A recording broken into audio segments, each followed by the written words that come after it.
وقتی مفاد کے لیے اپنے نظریات کو نہیں بیچتے. صرف یہ ہمارا جرم ہے, اور تو یہ جرم ہے تو یہ جرم تو ہم ہر بار کریں گے, 100 بار کریں گے. سعد بھائی, الیکشن کے بعد آپ اپوزیشن میں بیٹھنے جا رہے ہیں یا پھر آپ گورنمنٹ کا حصہ بننے جا رہے ہیں, اس حوالے سے کیا مشاورت ہے پارٹی کی؟ دیکھیں, ہم جو ہے نا اس وقت انشاءاللہ اس پوزیشن میں ہیں کہ انشاءاللہ ہم پوری قوم کو سرپرائز دیں گے, اور ہم حکومت میں گئے تو انشاءاللہ ہم حکومت بنائیں گے, لوگوں کو ساتھ ملائیں گے. اور اگر ہم اپوزیشن میں گئے تو تب بھی ہم اپنے ساتھ لوگوں کو ملائیں گے. ہم اس کے ساتھ اس کے ساتھ ملیں گے جو ہمارے نظریات کو تسلیم کرے گا, جو ہمارے منشور اور دستور کو تسلیم کرے گا. ہم اس کے ساتھ بیٹھ کے بات کرنے کے لیے تیار ہیں. تحریک لبیک ممکنہ طور پر کتنی سیٹیں جیت سکتی ہے اس وقت؟ دیکھیں, ہم تو جیت کے لیے آئے ہیں میدان میں, اور اس وقت کمپین سے تو یہ لگتا ہے کہ ہم ہار کہاں کا رہے ہیں, یہ سوچنا پڑے گا. اچھا حافظ صاحب, کن جماعتوں کے سربراہوں نے یا جماعتوں کی لیڈرشپ نے آپ سے سیٹ ایڈجسٹمنٹ کے لیے, انتخابی اتحاد کے لیے یا آگے حکومتی اتحاد کے لیے اب تک رابطے کیے ہیں؟ تقریباً الیکشن کے اناؤنس ہونے سے پہلے تو تمام جماعتوں نے کیے. الیکشن اناؤنس ہونے کے بعد بھی بہت ساری سیاسی شخصیات نے, بہت ساری سیاسی جماعتوں کے قائدین نے رابطے کیے. لیکن وہ اصل مسئلہ یہی ہے کہ وہ جب آ کر بات کرتے ہیں تو وہ ان کا مطمع نظر کہیں اور ہوتا ہے, اور ہم ان کو کہتے ہیں کہ اصول کی سیاست کرتے ہیں, اصول کی سیاست کرتے ہیں. اگر آپ نے اپنا نظریہ بیچ کر سیاست کرنی ہے یا آپ نے کسی نظریے کے بغیر سیاست کرنی ہے تو وہ یہاں ملک میں پہلے ہی ہو رہی ہے. کون سا نظریے پر موجود ہے؟ آپ دیکھیں نا, ملک میں پہلے ہی وہ سیاست ہو رہی ہے. ووٹ کو عزت دو کا نعرہ 5 سال میں کہاں ہے؟ کہاں آج کیا ووٹ کو عزت دو کی بات ہو رہی ہے؟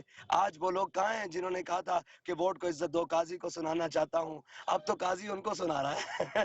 تو جنہوں نے قاضی کو سنانا تھا, تو یہ سارا چیزیں بدل چکی ہیں, اور لوگ اس طرح. تو ہمارے ساتھ آئی پی پی والوں نے بھی رابطہ کیا, اور باقی نون والوں نے بھی رابطہ کیا الیکشن سے پہلے, اور اس کے بعد پی ٹی آئی والے دوستوں نے بھی رابطہ کیا. شاہ محمود صاحب نے بھی الیکشن سے پہلے مسلسل رابطے میں رہے, اور بھی ہمارے دوستوں کے ساتھ باقی جماعتیں بھی رہیں. ہاں, سندھ میں جو ہے وہ جی ڈی اے ہم سے رابطے میں رہی, اور کیا نام ہے اس کا, سندھ میں باقی سیاسی جماعتیں, جو پیپلز پارٹی کا مجھے غالباً یقیناً نہیں پتا, لیکن سندھ کی قیادت کے ساتھ وہ کسی نہ کسی دور میں رہے, اس بات کر کے ہم الیکشن لڑیں اور کسی بات پر آئیں. لیکن ہمارے ساتھ جو جماعتیں رابطے میں رہیں ان کے ساتھ ہم نے اتحاد کیا, جیسے پاکستان سنی تحریک ہے کراچی سے, اور جمعیت علماء پاکستان ہے, ان سے ہم نے اتحاد کیا. جو ہمارے نظریات کے ساتھ متفق ہوتے گئے ہم ان کے ساتھ متفق ہیں, اور بہت سارے ان کے امیدوار کو چھوڑ کر ہمارے نظریات پر آئے, ہم نے ان کو ٹکٹس بھی جاری کی.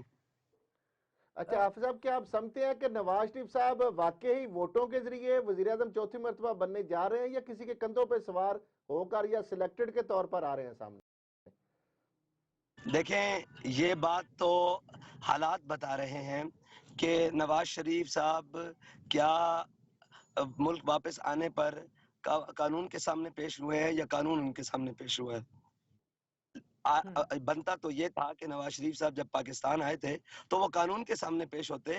وہ ایک لیو پر گئے تھے, میڈیکل ریلیف کے بنیاد پر, یہاں سے گئے تھے لندن علاج کے نام پر, لیکن وہاں انہوں نے بھرپور جناب اپنی تباہ آزمائی کی ہر چیز پر, اور جو ان کی طبیعت ہے ان پر, اور یہاں سے سارے کابینہ بھر بھر کر ان کے پاس جاتی رہی. اور جب وہ واپس آئے تو ان کو چاہیے تھا وہ قانون کے سامنے پیش ہوتے, لیکن قانون سارا جا کر اسلام آباد ایئرپورٹ پر ان کے سامنے پیش ہو گیا. تو یہ تو باتیں ساری واضح ہیں قوم کے سامنے, اس میں ڈھکی چھپی کوئی بات نہیں کہ وہ کندھوں پر سوار نہیں, وہ اس مرتبہ سر پر سوار ہو کر آ رہے ہیں.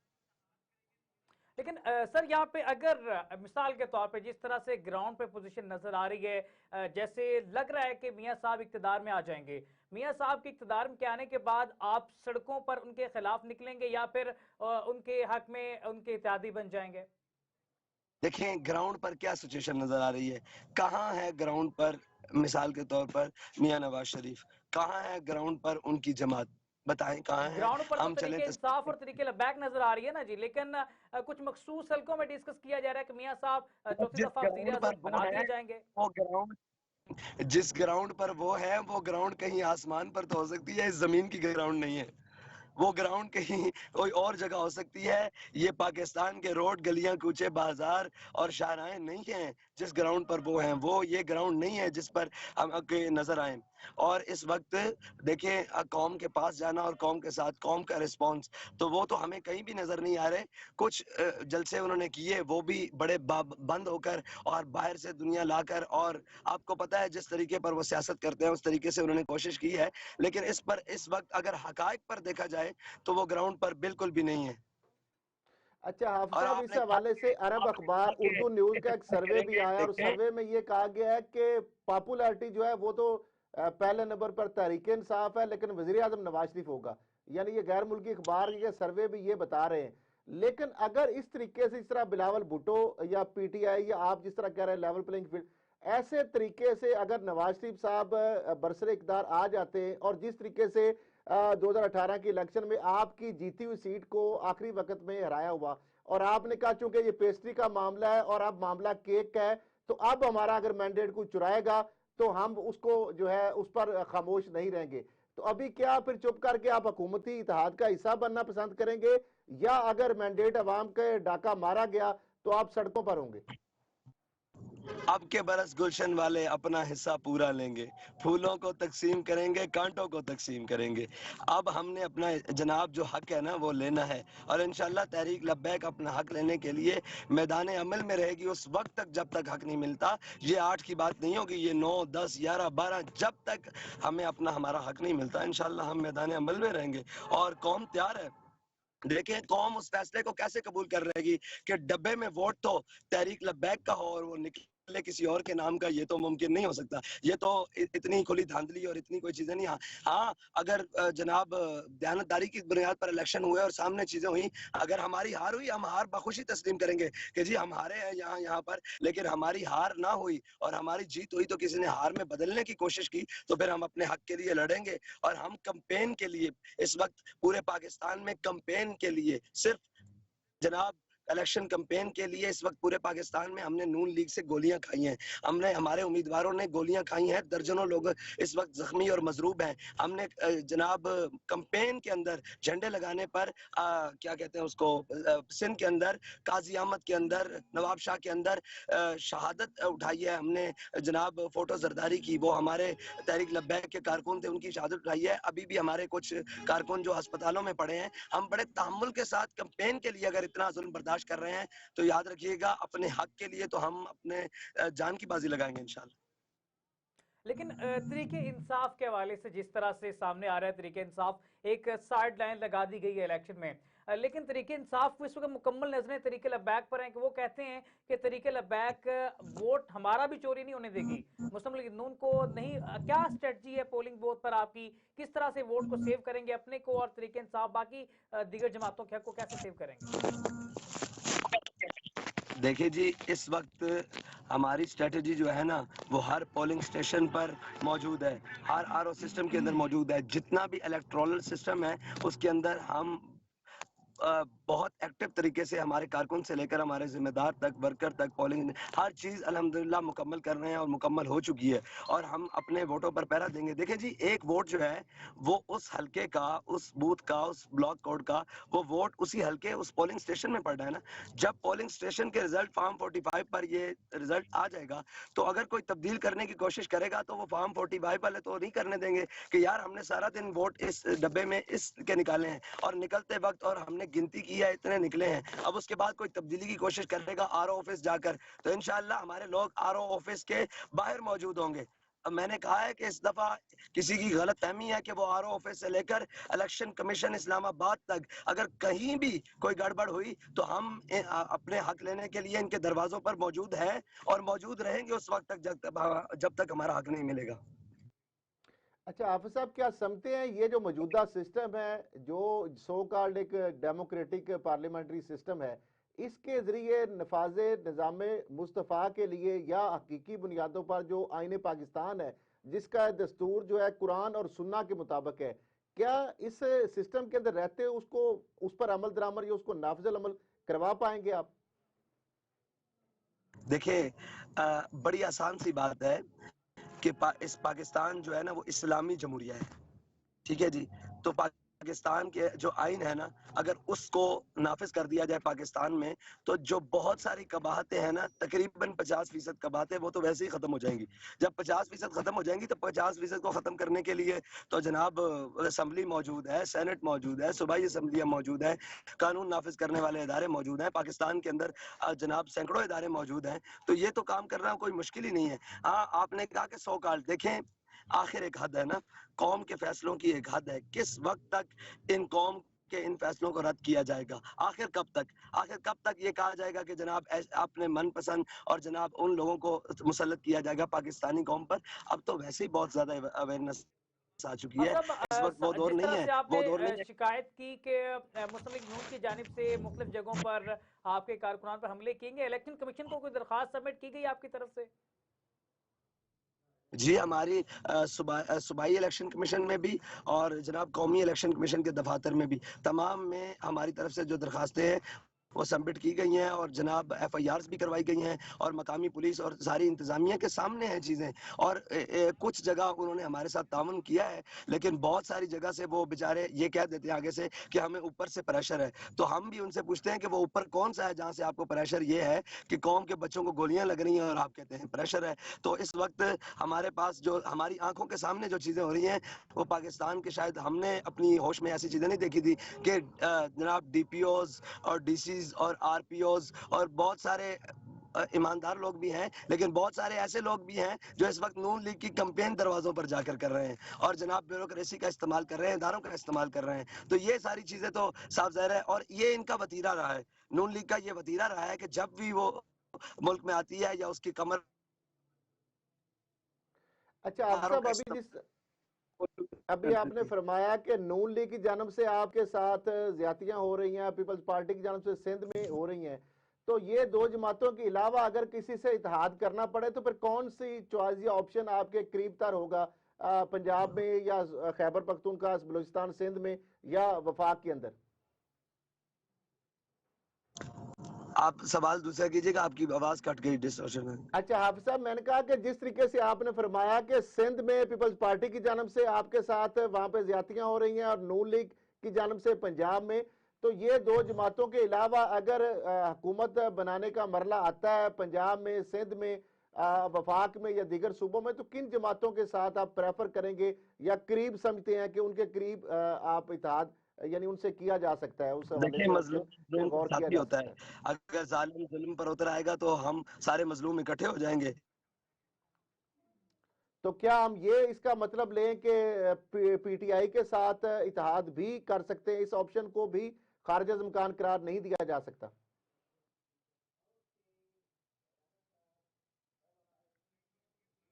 کیا مظلوم تو طریق انصاف بھی ہے، تو ہم یہ تصور کر سکتے ہیں کہ مستقبل قریب میں کہیں طریق انصاف کے ساتھ آپ کا اتحاد ہو جائے؟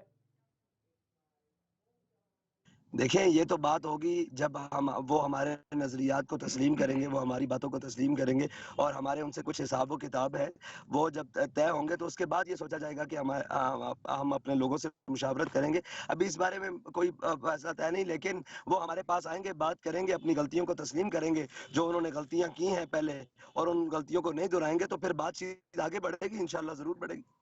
لیکن آپ سمجھتے ہیں طریق انصاف اس وقت مظلوم جماعت ہے، اس پر ظلم ہو رہا ہے؟ دیکھیں، تحریک انصاف بحیثیت جماعت مظلوم ہے، لیکن بہت ساری چیزیں ہیں جس ظلم میں انہوں نے اس گنگا میں ہاتھ دھوئے ہیں، ان کا حساب تو صاف ظاہر ہے ان کو دینا پڑے گا. لیکن بحیثیت جو ان کی خواتین کے ساتھ ہوا، جو ان کے کارکنان کے ساتھ ہوا، الیکشن کے سسٹم میں جو کچھ ہوا، تو وہ تو صاف ظاہر ہے ایک ناجائز طریقہ ہے. اس ظلم کی تو میں کبھی بھی حمایت نہیں کر سکتا، نہ ہم نے پہلے کی ہے نہ آج کی ہے. ہر پاکستانی کو حق حاصل ہے کہ وہ آزاد حیثیت سے الیکشن لڑے. اچھا آپ صاحب، 9 مئی کے جو واقعات ہیں پی ٹی آئی کی پوری جماعت کے اوپر یہ لاگو ہوتے ہیں یا چند کو لوگ ہیں مخصوص ان کو اس کے ہاتھے میں آتے ہیں، یا پوری جماعت جو ہے اس کو ایک طرح ان واقعات کی بنیاد پر سائیڈ لائن لگایا جا سکتا ہے؟ دیکھیں، نہ تو یہ باتیں جماعت پر آتی ہیں، نہ تو یہ باتیں کارکنان پر آتی ہیں. یہ باتوں کے ذمہ داران تو وہ لوگ ہیں جن لوگوں نے قوم کا ایسا ذہن بنایا. ان لوگوں کو بے نقاب کر کے سامنے لایا جائے، اور جو اس کے سرخیل ہیں، اور جو سرخیل تھے وہ تو 4 دن بعد پریس کانفرنس کر کے بھاگ چکے ہیں. لیکن آپ صاحب بانی PTI جو ان کی تقریریں سامنے ہیں وہ اشتعال دلاتے رہے کہیں نہ کہیں اپنے کارکنان کو جذباتی کرتے رہے، تو بانی PTI آپ سمجھتے ہیں کہ اس کے سب کے ذمہ دار ہیں؟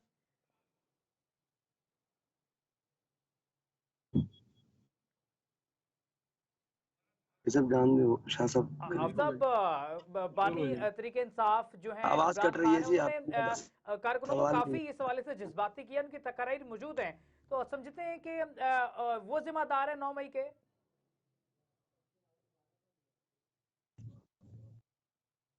بھائی جان آپ کی آواز کٹ رہی ہے، ہاں آپ نے کہا 9 اچھا مئی کے حافظ ذمہ صاحب، دار، یہ دیکھیں ہے 9 کہ مئی 9 کی ذمہ مئی کے داری حوالے اس سے وقت بانی PTI جو ہے دیکھو چیئرمین وہ نا، کی اشتعال آواز دلاتے رہے ہیں، تقاریر آپ ان کی کی بات موجود ہیں، جواب دیتا تو ہوں، کیا ان 9 مئی کا جی جواب دیتا ہوں، جی 9 مئی کا جواب میں دیتا ہوں، 9 مئی کا جواب لے لیں، وہ یہ ہے کہ آپ نے کہا کہ بانی PTI ذمہ دار ہے، بالکل بحیثیت سربراہ کے تو ان پر ذمہ داری آئے گی نا کہ وہ اس بات کا جواب دیں اور کھل کر جواب دیں جو چیزیں ہوئی ہیں، اور لیکن ایک طریقے سے ان پر ذمہ داری نہیں آتی کہ سب کچھ ان کے گرفتار ہونے کے بعد ہوا ہے، تو وہ جو گرفتار ہونے کے بعد جن لوگوں نے کیا ہے وہ PTI چھوڑ چکے ہیں، تو دو چیزیں ہیں، یہ تو ایک ہے پہلے باتیں کی، ایک ہے موقع کے اوپر، ایک ہے میں کوئی بات آج کر رہا ہوں 5 سال بعد وہ واقعہ رونما ہو گیا، تو باتیں تو مختلف ہوتی ہیں، لیکن یہ تھا کہ بانی PTI گرفتار تھے اور سارا کچھ ہوا اور وہ باہر آئے تو انہوں نے اس کی مذمت کی، تو اس کا مطلب ہے کہ وہ تو ایسے کہ حق میں نہیں تھے، بہرحال یہ اس کا جواب تو وہ خود زیادہ بہتر طریقے سے دے سکتے ہیں،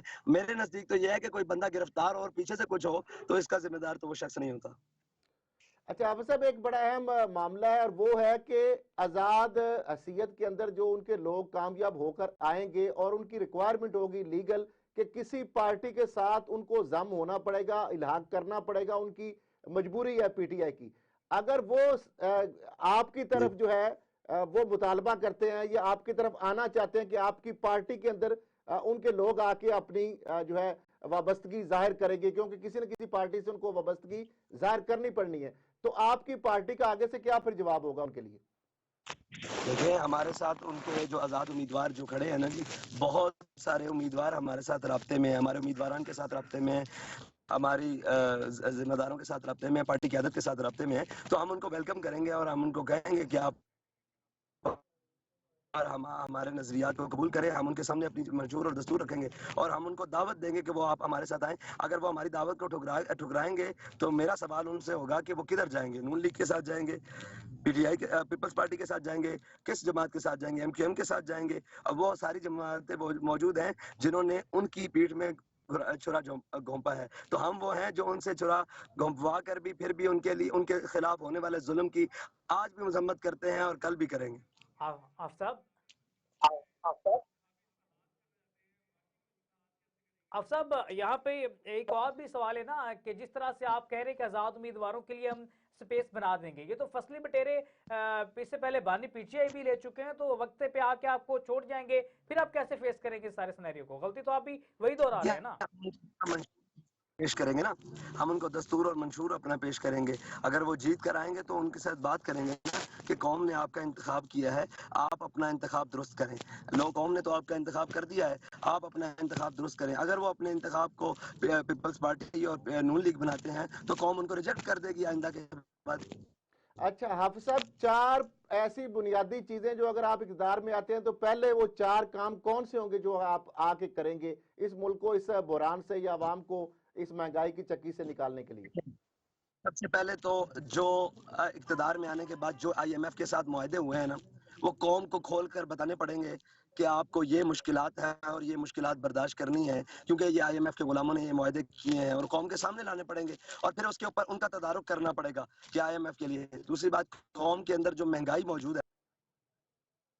ہے نا، ہوگا جی جی، انشاءاللہ، آ رہی اور آواز، ہیلو جی، میں نے کہا اس جی آواز مہنگائی آ کو رہی ہے، کنٹرول آپ کریں بولیے گا جی۔ گے۔ بات جناب، جو اگلا کام ہے نا، پاکستان کے اندر جو سیاسی عدم استحکام ہے اس کو دور کریں گے، اور جو بھی اپنے بیگانے پاکستان کے ساتھ اس وقت ناراض ہیں ان تمام لوگوں کو منائیں گے سفارتی طریقے سے، قوم کے بچوں کو، ساروں کو جو ناراض ہیں اور جو اس وقت بالکل مایوس ہو چکے ہیں ان کو امید دلائیں گے، سیاسی طور پر بھی اور جناب سفارتی طور پر بھی اور ریاستی طور پر بھی۔ اور جو چوتھی بات ہے، پاکستان کے جو سفارتی تعلقات اس وقت اپنے ہمسائے ممالک کے ساتھ خراب ہو چکے ہیں. وہ افغانستان ہو یا ایران ہو یا جو بھی خارجہ ہماری پالیسی ہے ان کے اندر بہتری کر کے ان ممالک کو اپنا دوست بنائیں گے اور اپنی خارجہ پالیسی کو مزید بہتر کر کے پاکستان کو سٹینڈ کریں گے. یہ ہماری 4 بنیادی ہیں کہ جناب مہنگائی اور IMF کے ساتھ جو معاہدے ہیں اور سیاست میں استحکام جو ہے اس کو دور کرنا ہے اور جو اس وقت ہمارے خارجہ پالیسی ہے. یہ ہماری 4 بنیادی چیزیں ہیں جو آپ نے سوال کیا ہے. ویسے تو ہم نے 25 نکاتی منشور کیا ہے. انتخابی مشہور میں سود کے حوالے سے واضح اسٹریٹجی آپ کی، تو کیا سود بھی واپس کیا جائے گا بیرونی جو قرضے لیے؟ جی انشاءاللہ بتدریج اس کو ختم کیا جائے گا انشاءاللہ.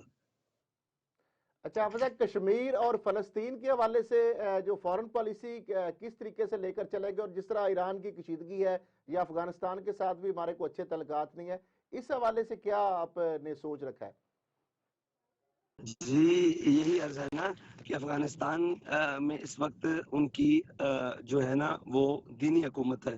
تو ہم اپنے دینی لوگوں کو اکٹھا کر کے ان کے پاس لے کر جائیں گے. ان کے جتنے بھی تحفظات ہیں بحیثیت افغانستان کے ریاست کے ان کے تحفظات دور کریں گے اور بحیثیت پاکستان ریاست کے ان کے ساتھ بات کریں گے اور پھر ان کو اس بات کے اوپر لے کر آئیں گے کہ آپ بھی ایک اسلامی ریاست ہے اور پاکستان بھی ایک اسلامی ریاست ہے. تو دونوں کا استحکام ضروری ہے اور اس کے لیے ہمیں مل بیٹھ کر پرانی رنجشوں کو دور کر کے اور جو نئے چیزیں ہیں نئے دور کے لیے ہمیں کھولنے ہوں گے اور نئے دروازے قوم کے مستقبل کے لیے اپنی قوموں کے مستقبل کے لیے کھولنے ہوں گے. تو انشاءاللہ اس پر ان سے بات کریں گے. اور ایران ہمارا دیرینہ دوست ہے. یہ تو ہمارے اپنوں کی کچھ حماقتوں کی وجہ سے اور کچھ غیروں کی شرارتوں کی وجہ سے ہم اس نہج پر پہنچے ہیں. ورنہ دیکھیں کہ ہمارے تعلقات ایران سے کتنے، ایران کے اندر بھی کچھ ایسی چیزیں ہیں جس کے اندر انڈیا نے صلاحیت کی ہے. ہمارے جو بھی دشمن ممالک ہیں انہوں نے صلاحیت کی ہے اور ان کے ہاں بھی کچھ ایسے خناس اور ایسی چیزیں گھس آئی ہیں جو پاکستان کی مخالف ذہنیت کے ہیں. تو ان کو سمجھائیں گے کہ آپ کی بقا ہمارے ساتھ ہے اور ہماری بقا کے کچھ نہ کچھ ضامن آپ بھی ہیں. سد بھائی، جس طرح سے سراج الحق صاحب نے ایک بات کی کہ تمام سیاسی پارٹیوں کو ایک پیج پہ بٹھائیں گے اور جو اس وقت ماحول بن چکا ہے کشیدگی کا تو ختم کریں گے، تحریک لبیک بھی اپنا کردار ادا کرے گی اس میں؟ دیکھیے تمام پارٹیوں کو کس کو جناب پیج پر بٹھائے؟ نون لیگ کو پیج پر بٹھائے اس لیے کہ انہوں نے ملک لوٹا ہے، اس لیے کہ وہ ہمیشہ ملک کو چھوڑ کر بھاگ گئے ہیں اور آج پھر ان کو موقع دیں کہ وہ آپ آ جائیں اور اقتدار کے مزے لیں اور پھر بھاگ جائیں، یا جناب حزب اختلاف کے مزے لیں تو پھر بھاگ جائیں. دیکھیں ان سے تو ضرور بات ہوگی جو قوم کے ساتھ رہنا اور جینا اور مرنا چاہتے ہیں. وہ جو اپنے صرف اقتدار کی باریاں لگا کے آئے ہوئے ہیں ان سے بات کرنا تو ایسے ہی ہے جیسے بھینس کے آگے بین بجانا ہے. آپ کے نزدیک کون ایسے لوگ ہیں جو قوم کے لیے مرنا جینا چاہتے ہیں؟ جی وہ پاکستانی ہیں جو آج تک جس نے بھی نعرہ لگایا ہے، کسی نے جماعتوں کے تبدیلی حوالے کا سے نعرہ بات کریں لگایا سر صاحب، کون سی ایسی جماعتیں ہیں جو قوم کے ساتھ بیٹھنا چاہتی ہیں آپ کے نزدیک؟ دیکھیں بہت ساری ایسی جماعتیں ہیں جن میں دیکھیں جماعت اسلامی بھی ایک ایسی جماعت ہے جس کے ایسے باتیں نہیں ہیں کہ ان کے جو ذمہ داران ہیں یا ان کے سربراہ ہیں وہ ملک و ملت کو مشکل وقت میں چھوڑ کر بھاگے ہوں یا جناب صرف اقتدار کے لیے اپنی حوث کی پوری کرنے کے لیے اسے کیا ہو. اس کے بعد GDA ایک ایسی جماعت ہے. اس کے بعد ابھی تک تو یہ ظاہر نظر آ رہا ہے کہ عمران خان صاحب بھی ملک سے باہر نہیں گئے. تو اس بنیاد پر تو ان سے بھی بات ہو اچھا سکتی ہے حافظ کہ صاحب، آپ اب ملک کے لیے معاملہ یہ ہے کہ جماعت اسلامی تو ایک جمہوری اس پارلیمنٹری سسٹم کے اندر تو ان کے پاس نمبر نہیں ہے کیونکہ چنا نہیں گنا جاتا ہے، تو ان کے پاس نمبر نہیں ہے. وہ تو کوئی اس پہ کوئی افیکٹو رول پلے نہیں کر سکتے پاکستان کی سیاست یا حکومت کے امور کے اندر کوئی. تو پھر جو پیچھے بچتے ہیں وہ جو ہے ان کے اوپر آپ الزام لگا رہے ہیں کہ وہ باہر بھاگ جاتے ہیں. تو پھر آگے یہ اس طریقے سے اگر الیکشن میں 8 فروری کے بعد جو ہے کیا پھر آگے سینیریو بنے؟ کیا حکومت جو یہ آئے گی اس طریقے سے اقلیت کو اگر اکثریت پہ مسلط کر دیا جائے تو کیا وہ 5 سال اپنی آئینی مدت پوری کر پائے گی؟ 5 سال؟ آپ کی آواز کٹ گئی. 5 سال؟ میں کیا اگر اقلیت کے حکومت جو ہے اکثریت پر غالب کر دی گئی تو وہ 5 سال آئینی مدت اپنی پوری کر پائے گی؟ نہیں. دیکھیں اگر مسلط کی گئی ہے تو مسلط تو RTS پاکستان کے اندر کسی بھی حکومت نے اپنے 5 سال آئینی مدت پوری نہیں کی. وہ مسلط کی گئی ہو یا وہ خود کوئی بھی آج تک پوری نہیں کر پائی. لیکن اگر مسلط کی جائے گی تو پاکستان کے معاشی حالات، سیاسی حالات اور خارجی اور داخلی حالات صاف ظاہر ہے وہ وجود یہ اس پر سوچنا پڑے گا کہ ہم ان کے ساتھ ضرور بات کریں گے جو محب وطن ہے اور جن کا جینا مرنا پاکستان کے ساتھ۔ آپ یہ سمجھتے ہیں کہ ان پارٹیوں کے ساتھ بیٹھا جا سکتا ہے؟ آپ صاحب یہاں پہ ایک اور بھی اہم سوال ہے یہاں پہ نا، کہ جس طرح کی سیاست اس وقت ہو رہی ہے، کیا تحریک لبیک بھی اس سیاست کا حصہ بنے گی یا الیکشن کے بعد اس سے ہٹ کے کچھ پیش کرے گی؟ دیکھیں، ہم اس سیاست کا حصہ نہیں بنے، نہ پہلے بنے ہیں اور نہ آئندہ بنیں گے۔ وہ سیاست تو وہ ہے، لوٹ مار کی سیاست ہے، پارٹیوں کے ٹکٹ بیچ کر پارٹی فنڈ کے نام پر جناب کرپشن کے پیسے اکٹھے کرنا ہے۔ یہ سیاست، اگر یہ سسٹم کا حصہ بننا ہوتا تو ہمارے پاس بہت سارے راستے تھے، ہم ان کو چن لیتے۔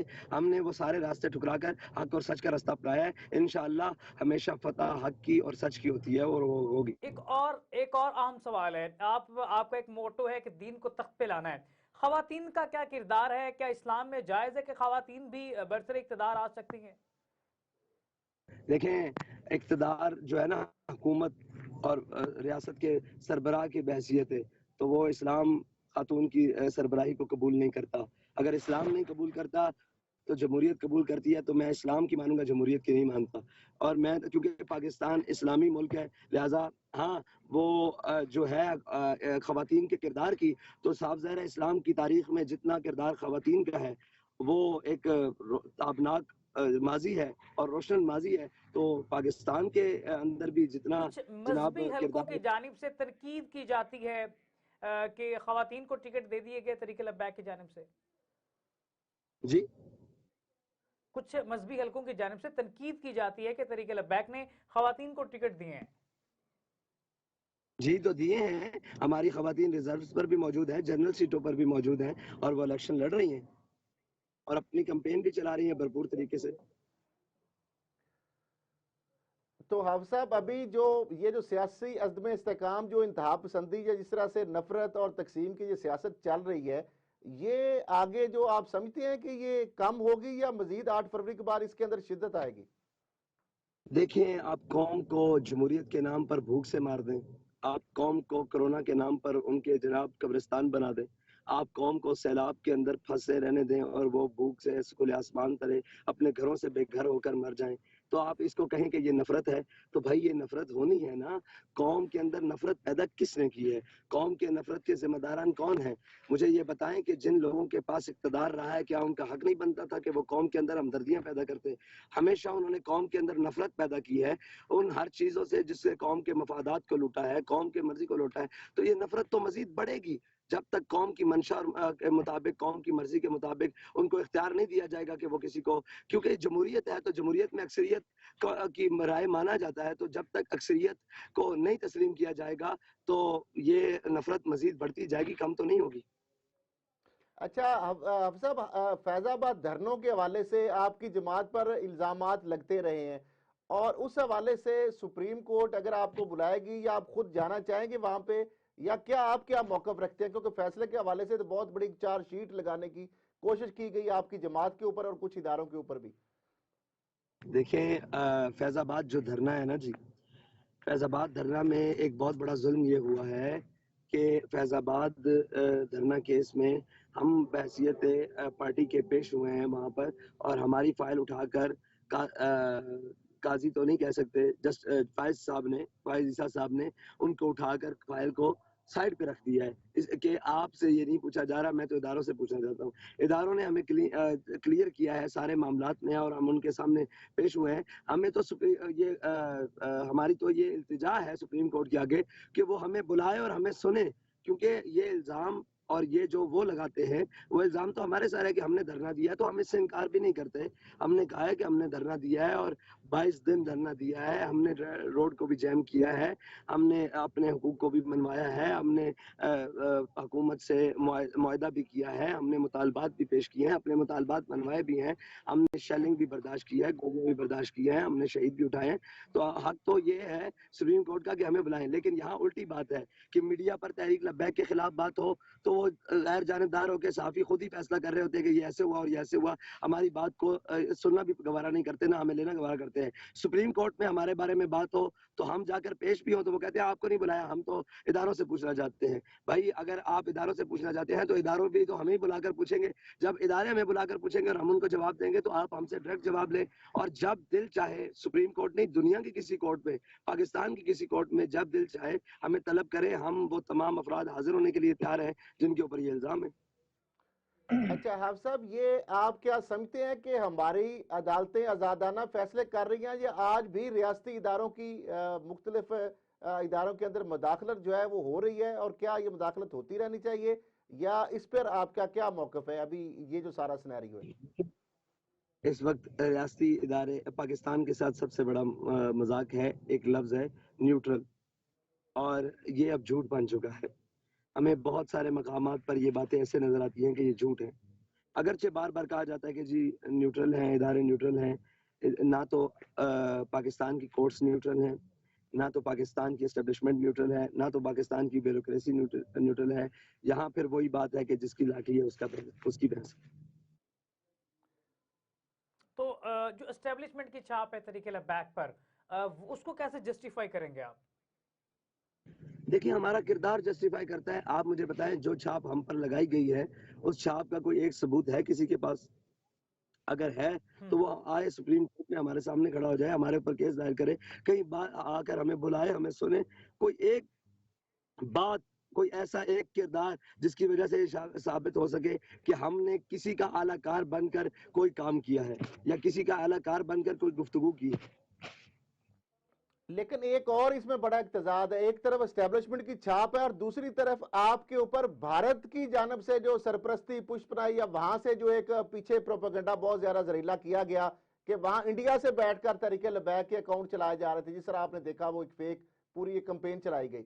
تو یہ دو اب چیزیں ڈیفرنٹ ہیں, اس کے اوپر آپ کیا یہ سمجھتے جو ہیں, کیا الزام یہ کیوں اس کے اندر وہ تضاد بڑا آج کے واضح ہے؟ الزام کی جناب زد میں ہے. جنہوں نے ہم پر یہ الزام لگایا وہ آج اسی الزام کی زد میں ہے.